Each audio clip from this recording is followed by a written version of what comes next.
Namaste and welcome to this channel. I hope all of you have had a great weekend and are doing absolutely fine, taking all necessary precautions, staying home and staying safe. So all of us operate from two different minds. One is the objective mind and the other is the subjective mind. Most of us use both these in varied proportions, but some of us use either one of them. Teachers are broadly classified into two types based on what kind of mind they normally use. These two categories fall under the chalk and talk and the facilitators. Facilitators use the OCDC method predominantly, and this video is going to tell you more about what OCDC actually means and how it can help our teachers to improve their classes, their lectures, and make their sessions more engaging and interesting. So let's watch. Thank you. Today I will explain the subject matter. Today's material is enough until here first. We will continue tomorrow. Hopefully you can receive today's lesson.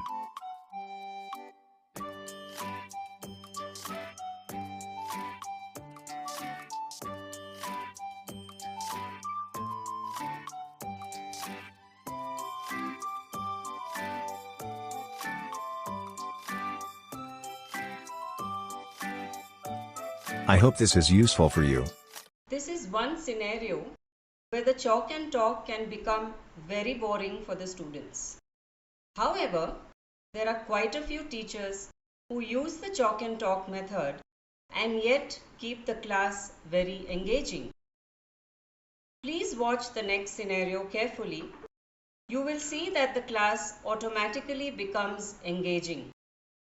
Watch till the end, as I am going to share with you the secret recipe of using OCDC in a very effective manner to create interest and energy in the children.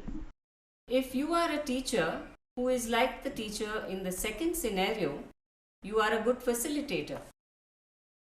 But that does not necessarily mean that you are using the OCDC approach. Well, let me explain OCDC to you. O simply means open, C clarifying, D direct, and C closed. O, which stands for open-ended questions. An open-ended question can bring tons of information for the teacher. A few examples of such questions are: tell me something about yourself. What are your thoughts about the weather? What is the traffic situation in your city? C. Clarifying questions.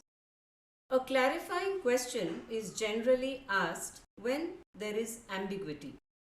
Such a question clears doubts, if any. For example,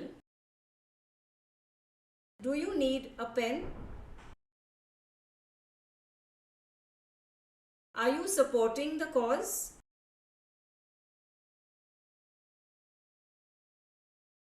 What was used as a resource for this project? D. Direct questions.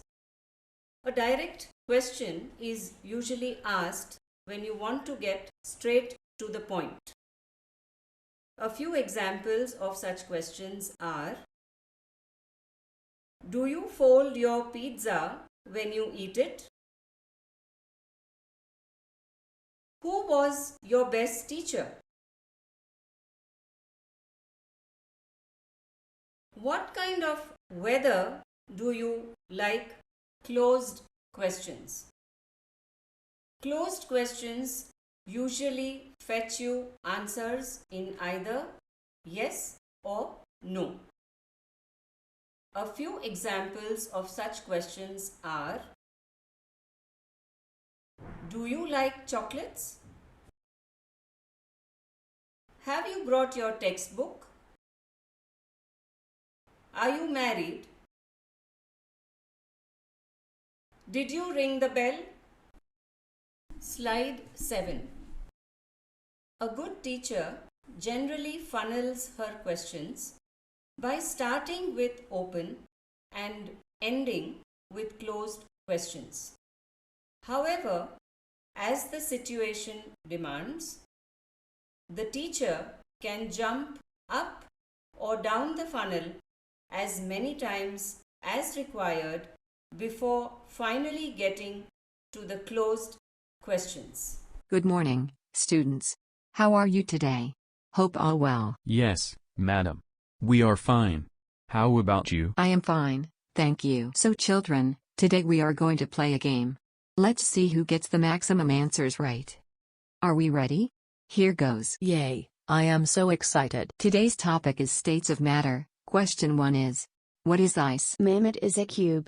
It is solid in shape. Excellent. Chitra gets 5 points. Now, suppose we put the ice in a plate on the table. What happens? It melts and we get water. The ice becomes liquid. Awesome. Both of you get 5 points each. So what is the difference between ice and water? Mom, ice is a solid and water is a liquid. The molecules in ice are closely packed, but in water, they are not close. Amazing, Rekha. 5 points to you.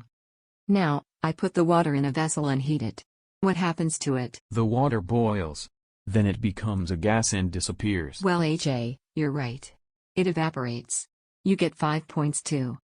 So, now tell me, why does it evaporate? Because it becomes gaseous and the molecules are far apart. So, it rises up in the air. 5 points to you too. Excellent performance. All of you are winners. Applause. So, ma'am, we have learned states of matter: solid, liquid and gas. Yes, and you all learned so fast. Keep it up.